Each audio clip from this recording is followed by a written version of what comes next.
What's up, everyone? Welcome back to the channel, and welcome, just that out of the way, to my review of WrestleMania 39. This is my second time filming this. I just was filming it, and then I was halfway through night 2. I was almost done with the review. I was like 30 minutes in, and my camera turned off. My phone battery died, so I had to quickly go charge my phone for like 20 minutes just to get enough battery power here to do this again. So that got me kind of mad. But anyway, we're back. WrestleMania 39. The final review. We did it. We're here. 39 weeks, 39 reviews. We got one more to go. WrestleMania 40 in 3 weeks. But this is it right here. Thank you for sticking around this long, for watching all of them 24/7, and I greatly appreciate it. Without further ado, let's just get right into this. For the very last time, I have my pen and my clipboard. So let's do this. WrestleMania 39. It happened on April 1st and 2nd, 2023 at SoFi Stadium in Englewood, California. The home of the Los Angeles Chargers and the Los Angeles Rams.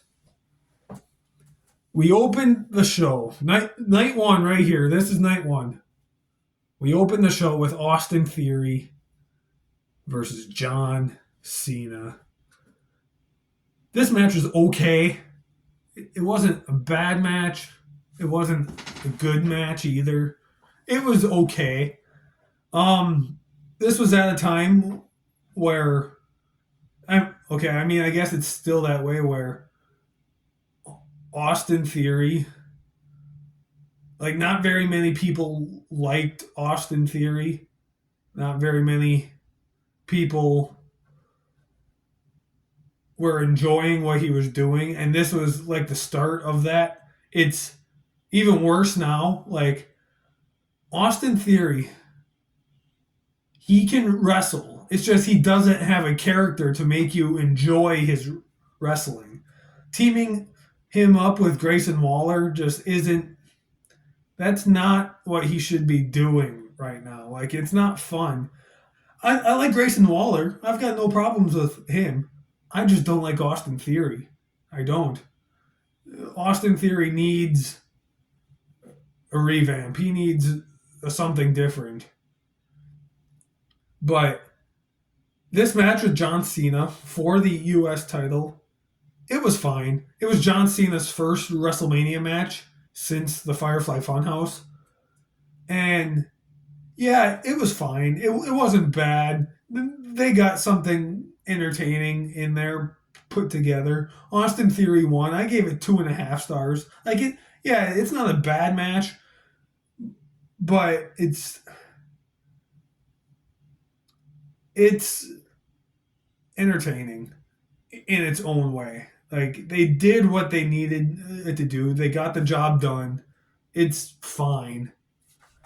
Nothing exciting, nothing to write home about. This isn't a match I would rewatch all the time, but if I'm obviously going back and rewatching this show, I'll watch it. But there's other matches on this show between both nights that I've already rewatched like 3 or 4 times since they happened.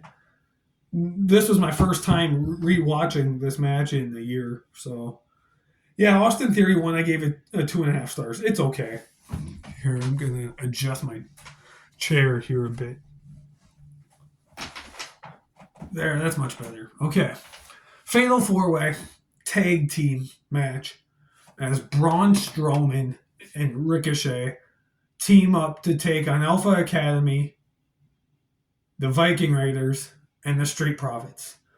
This was a spot fest. It wasn't that long. It was only about 8 minutes, but it was a spot fest. It was entertaining. It was fun. It was enjoyable. Yeah, this was cool. We had Chad Gable do his deadlift German suplex thing on Braun Strowman. That was awesome to watch. It was very cool. Um, the 5-person superplex and then Ricochet um, came up and crossbodied whoever that was on the very top. Was that Chad Gable or Montez? I forget who it was, but Ricochet crossbodied someone, and it was a big like 6-person like superplex thing. It was great. This whole match, it was fun. The Straight Profits won. I gave it 3.5 stars. It was fun. I liked it. We're in that era of WrestleMania matches where, or I should say, WrestleManias, where every WrestleMania has some sort of a multi-team tag team match.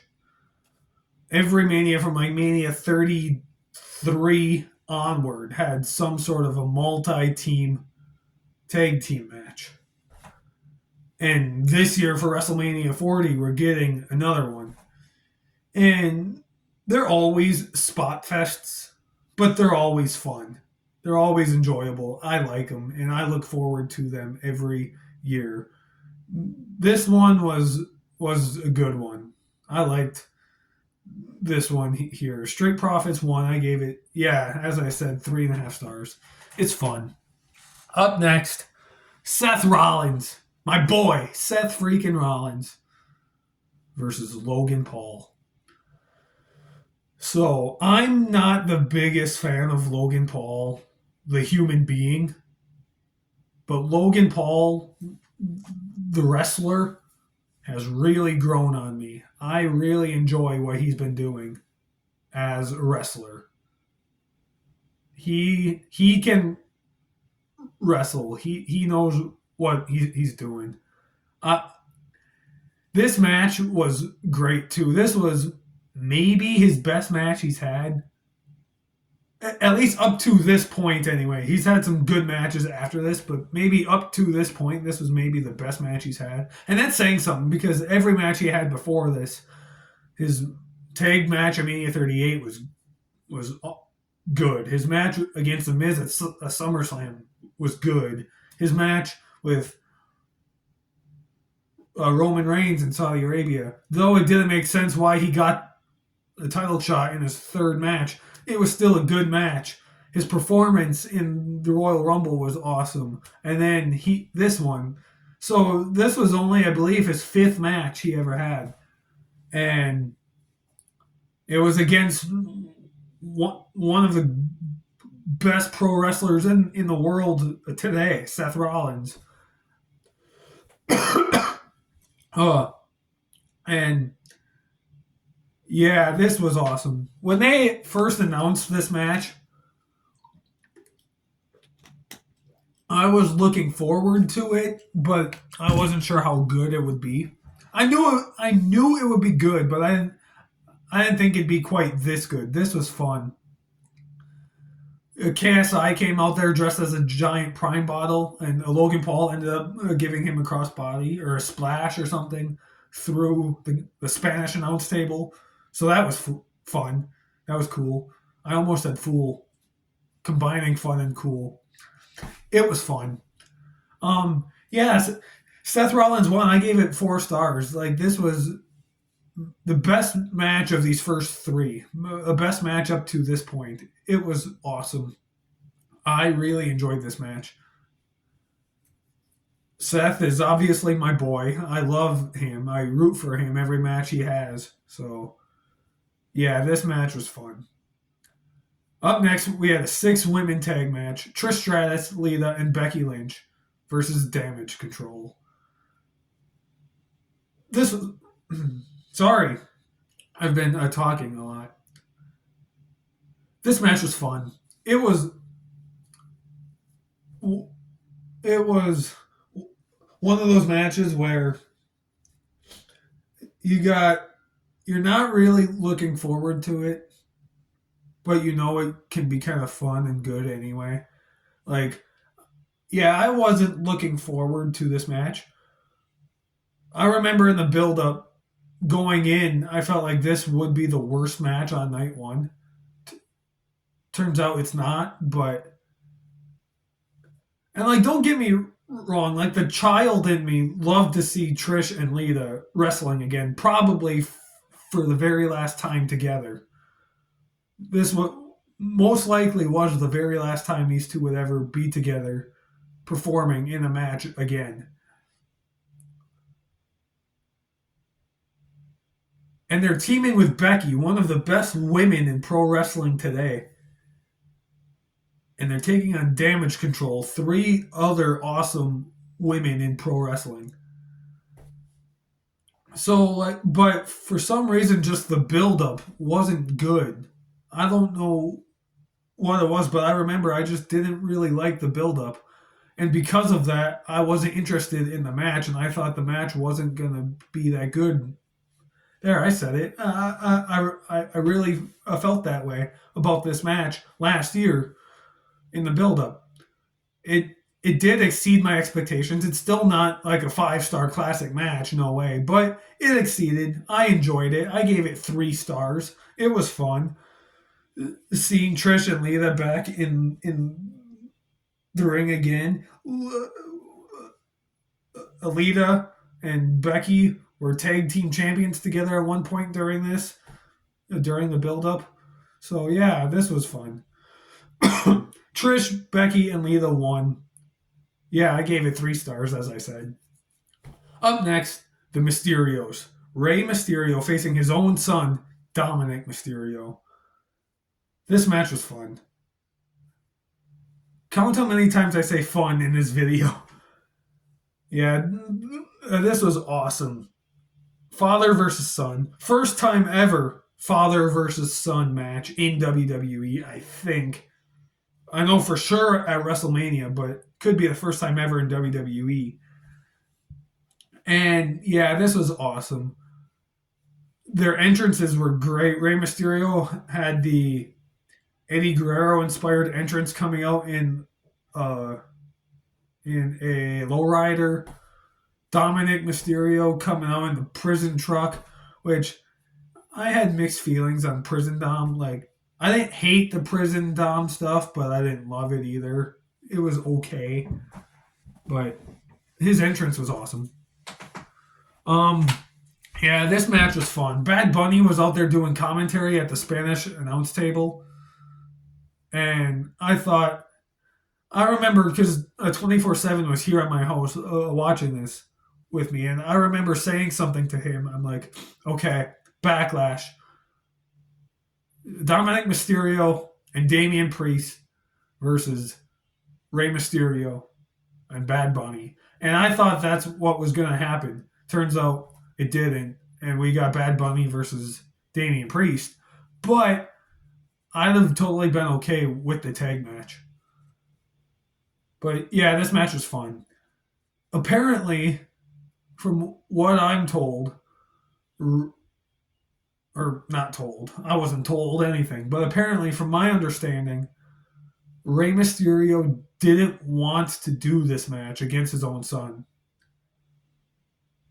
And I'm not a father, but I can kind of understand that how you wouldn't want to wrestle with your own child.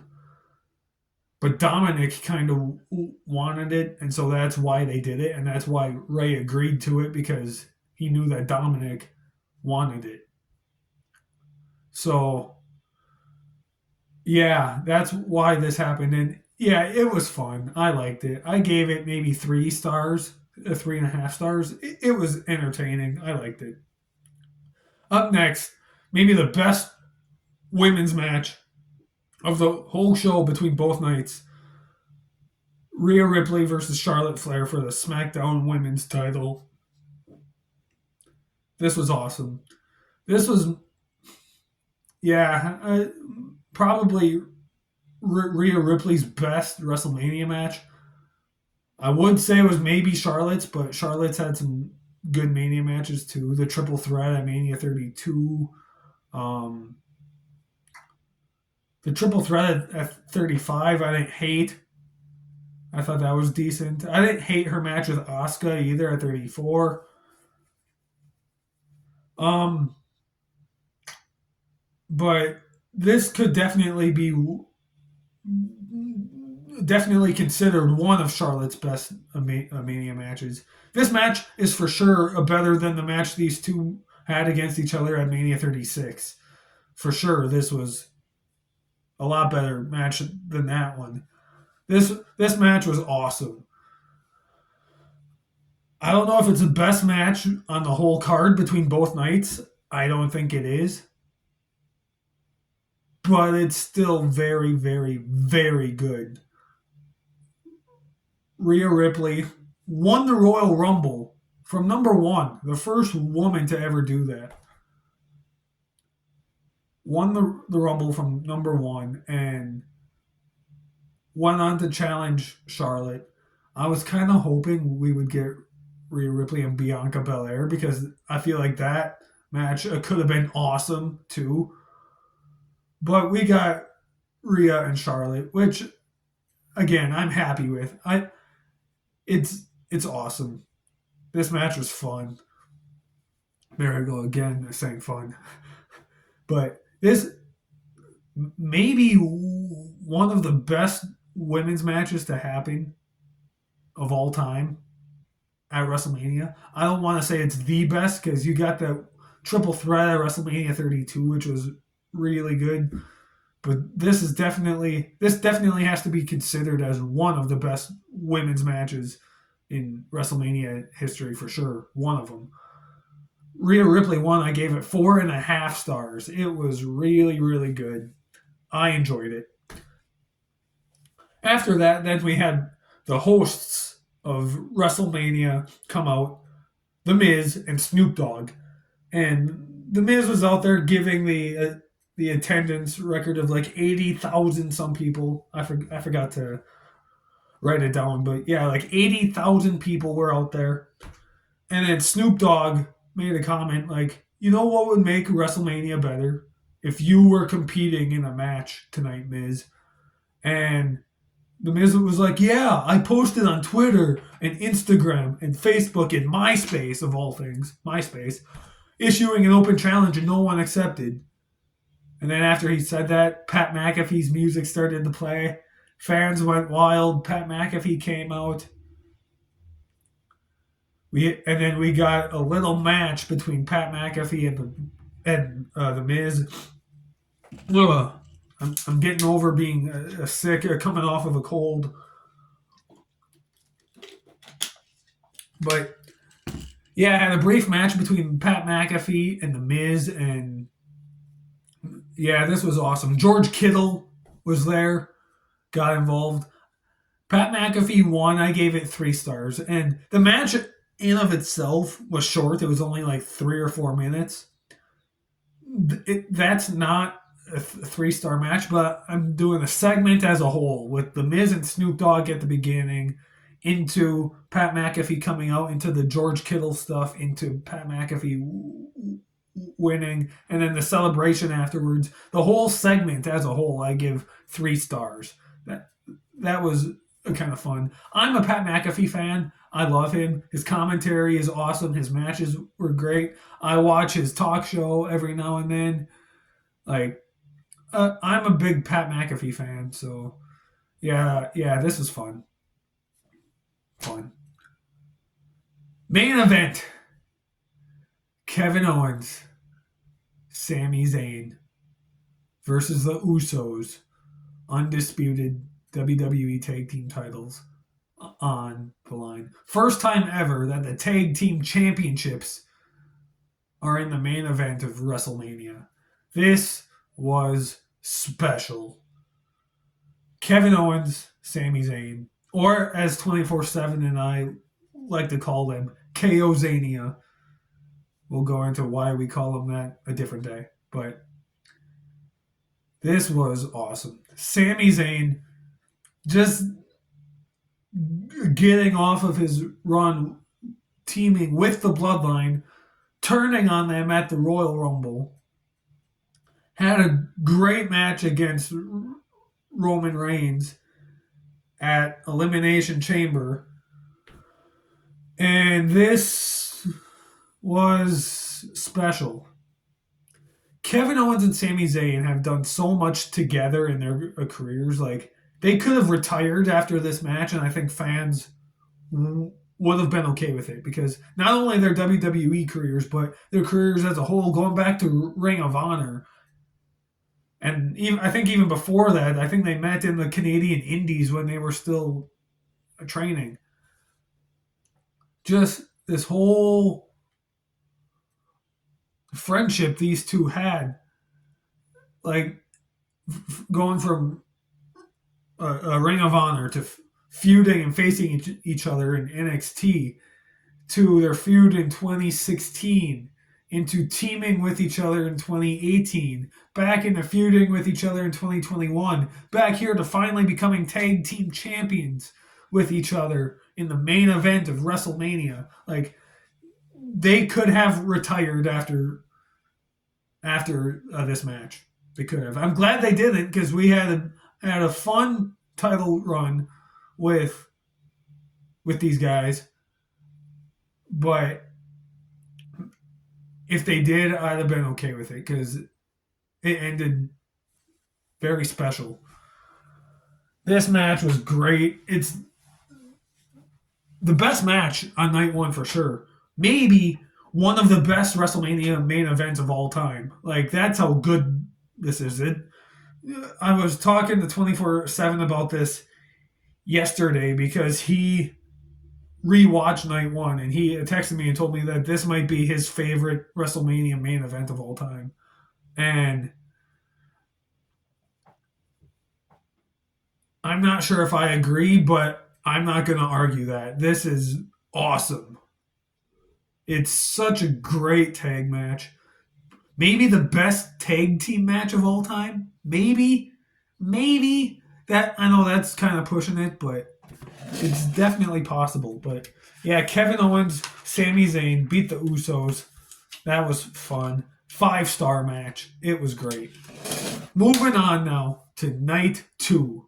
This right here is night 2. We opened the show with Brock Lesnar versus Omos. You're not going to have a 5-star match with two men with that have the abilities that these guys have. It's just not going to happen. When they announced this match, I'm like, okay,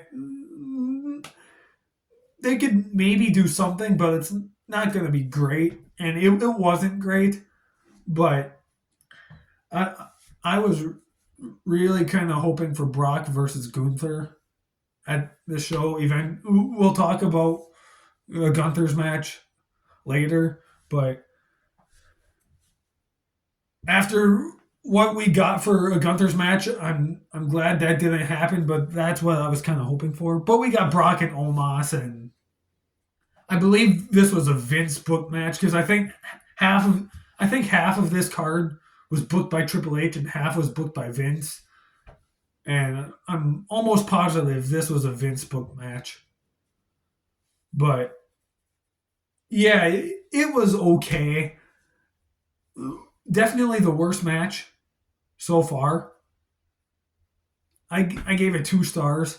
Like, Brock won. It was short. It was only 4 minutes, but we got something out of it anyway. So yeah, Brock won 2 stars. Up next, we had the women's Fatal 4-Way Tag Team match. Ronda Rousey, Shayna Baszler versus Raquel Rodriguez and Liv Morgan versus Natalya and Shotzi versus Chelsea Green and Sonya Deville. Again, this was okay. Just another spot fest.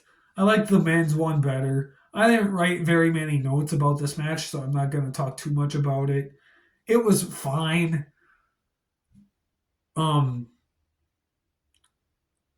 Natalya and Shotzi were, if I remember correctly, just a randomly thrown together team. Like, just a couple weeks before this. Which, I'm not against 2 singles competitors teaming up, but I want there to be a reason why. There was no reason as to why Natalya and Shotzi teamed up. And then not too long after this, they split up because Natalya went into a feud with Rhea Ripley for the title. So they weren't together long. So what was the point? At least with Liv Morgan and Raquel Rodriguez, they became tag team champions. They were teaming together for a while. Chelsea Green and Sonya Deville eventually became tag team champions. They were teaming together for a while. Natalya and Shotzi, what was the point? Ronda Rousey and Shayna Baszler won, though. I gave the match 2.5 stars. The men's one was better. This one wasn't bad, but there were a few exciting, enjoyable moments in the match. But overall, match as a whole, it was okay. It was fine. Shayna Baszler, Ronda Rousey won. Eventually, they would go on to win the tag team titles. And then they had a match against each other at SummerSlam. So, yeah, this was okay. 2.5 stars, I think I said. Up next, maybe the best match of the entire weekend. Maybe, depending on who you ask. Gunther defending the Intercontinental Championship against Drew McIntyre and Sheamus. I remember the build-up and going into WrestleMania 39 and thinking, this is going to be the best match on the card between both nights. This was the match that I was looking forward to the most, like the most of all. And it definitely delivered for sure. This was so good. So I remember saying that I think I like this match a little better than the WrestleMania 20 triple threat. But that was without rewatching the WrestleMania 20 triple threat. I had just watched the WrestleMania 20 triple threat match just a few days ago after I watched this. And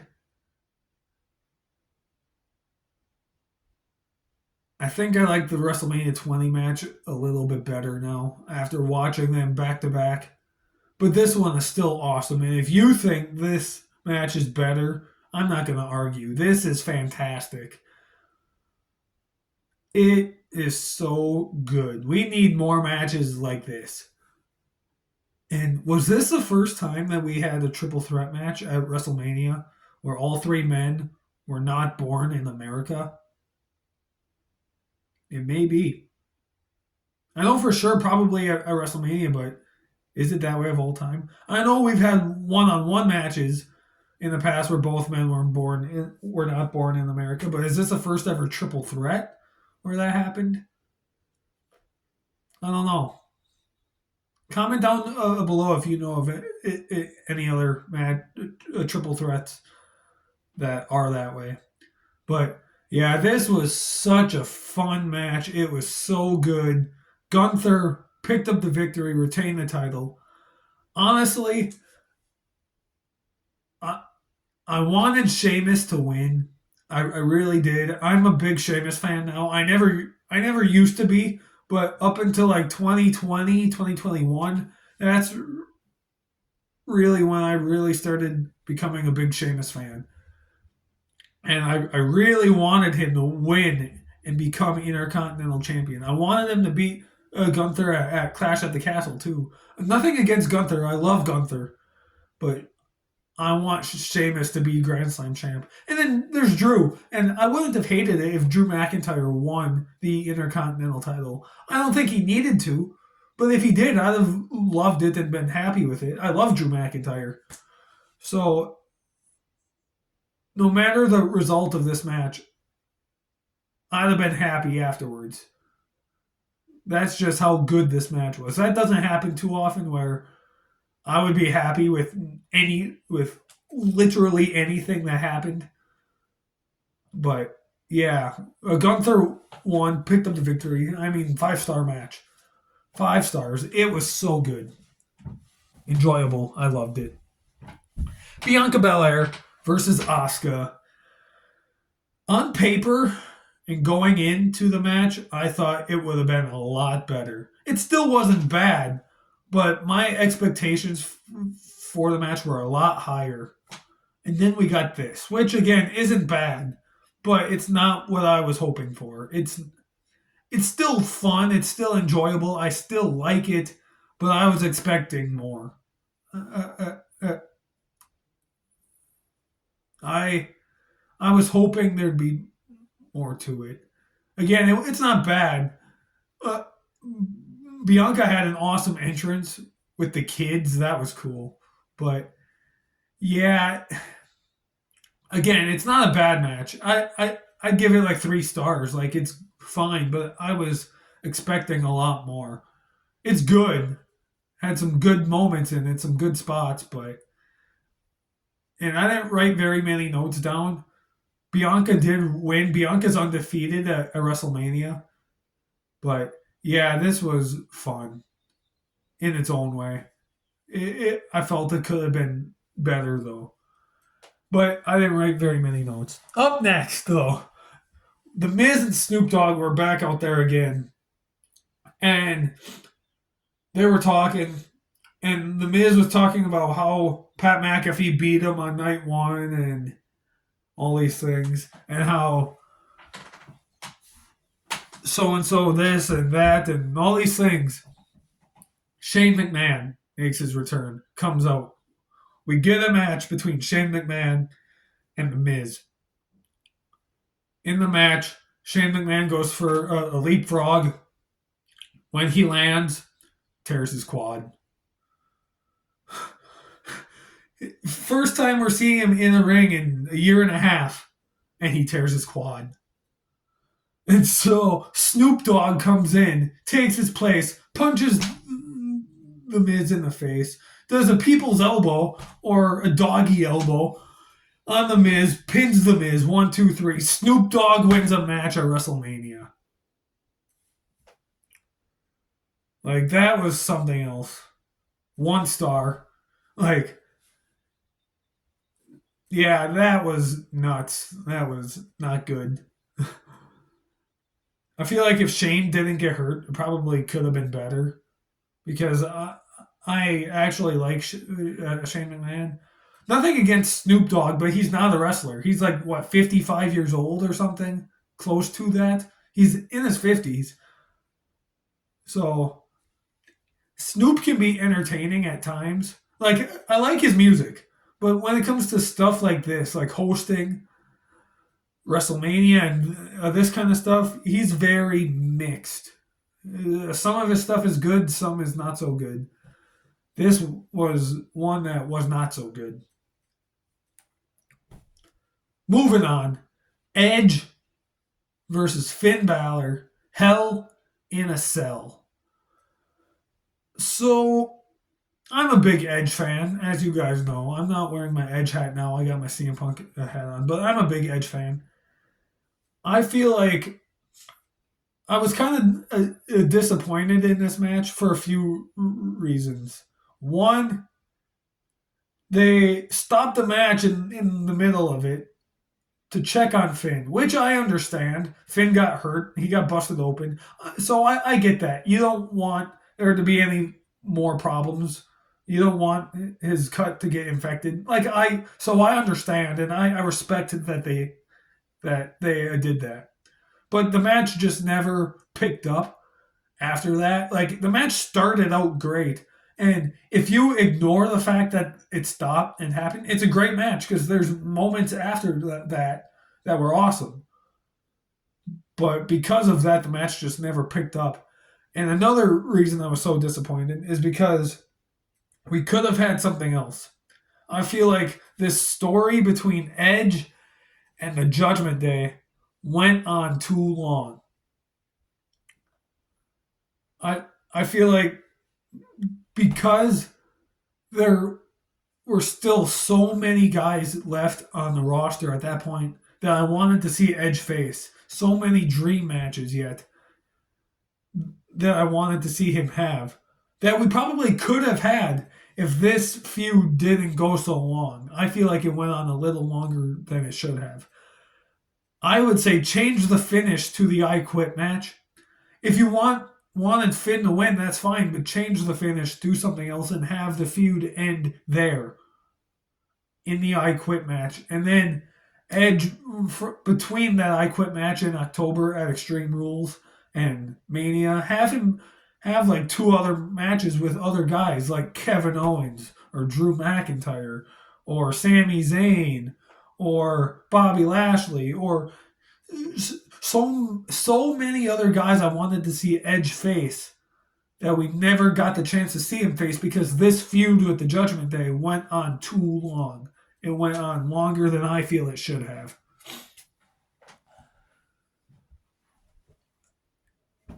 Again, this match, it's not a bad match. But because they stopped the match and had to staple up Finn Balor, the match just never picked up after that. Like, it's fine. There's some good moments in there. And if you ignore that, it's a great match. But you kind of can't ignore that.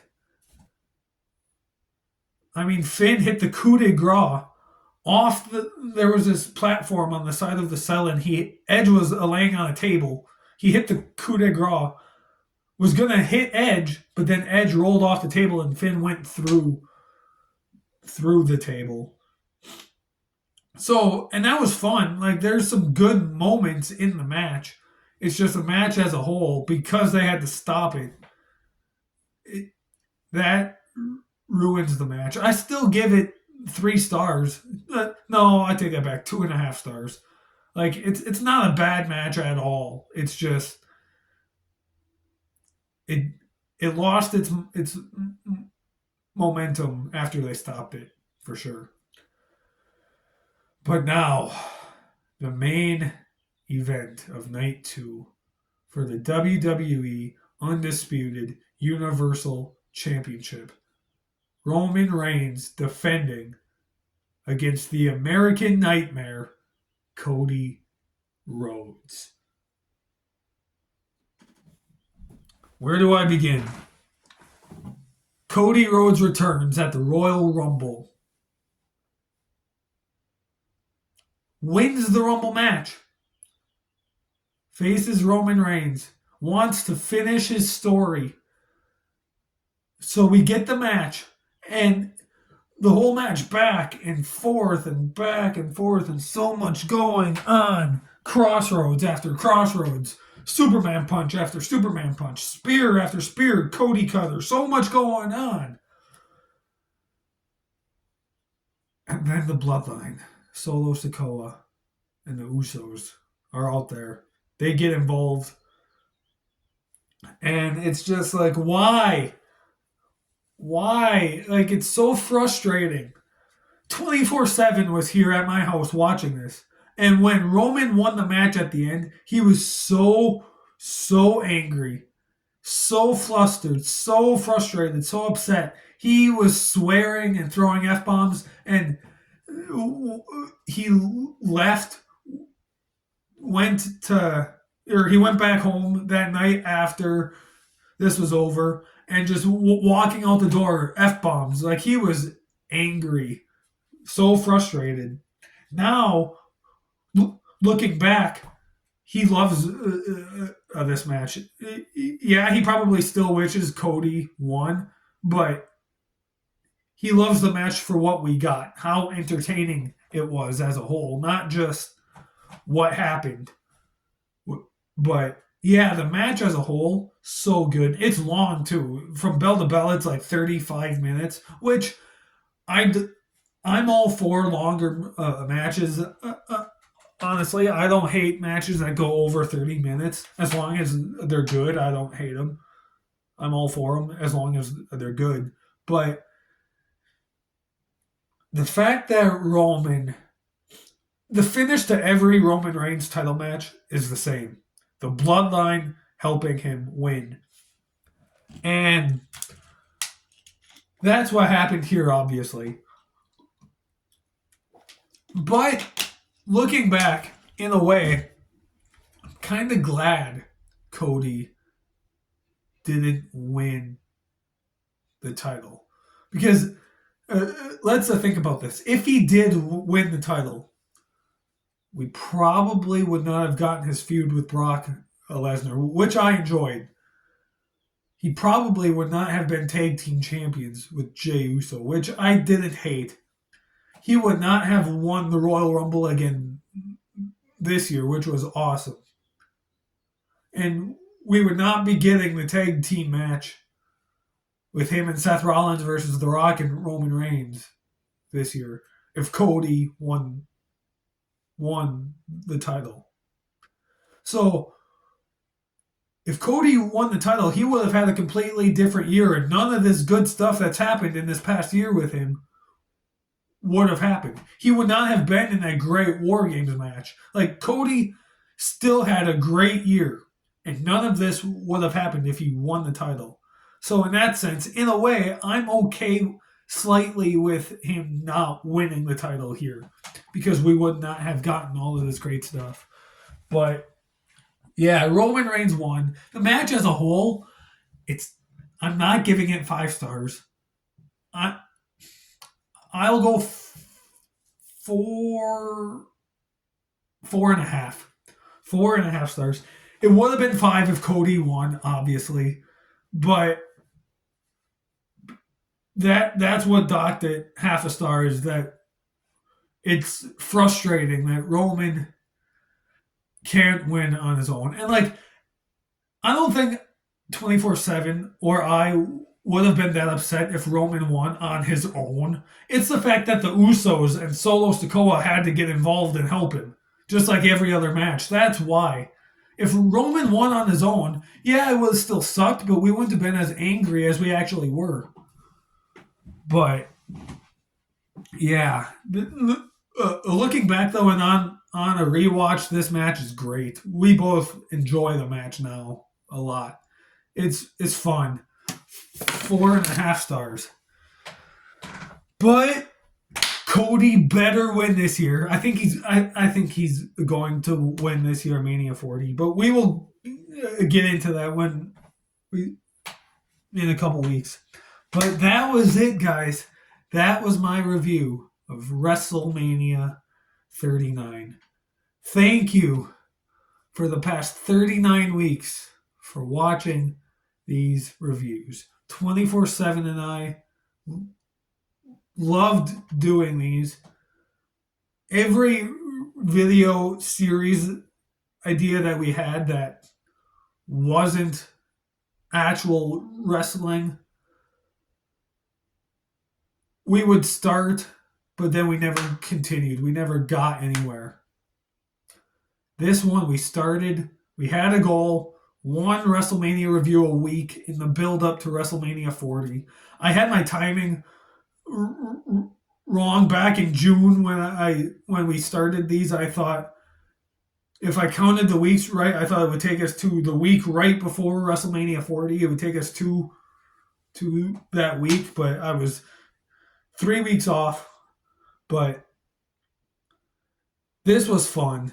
I enjoyed doing these reviews over the past 39 weeks. Now, you're probably wondering, what's the upload schedule going to be like now that we're done with these reviews? Well, WrestleMania weekend, as you saw with the contracts signing and everything, 24/7 will be facing Phoenix one-on-one WrestleMania weekend. So over the next few weeks, you guys will be getting videos from them, promos and whatnot. You might get a video of me and 24/7 together this upcoming weekend. I'm going to his place. He just moved. If you saw that update video, he just moved, so I'm going to go hang out with him at his place for a while. So you may get a video this weekend. But otherwise, you might not get a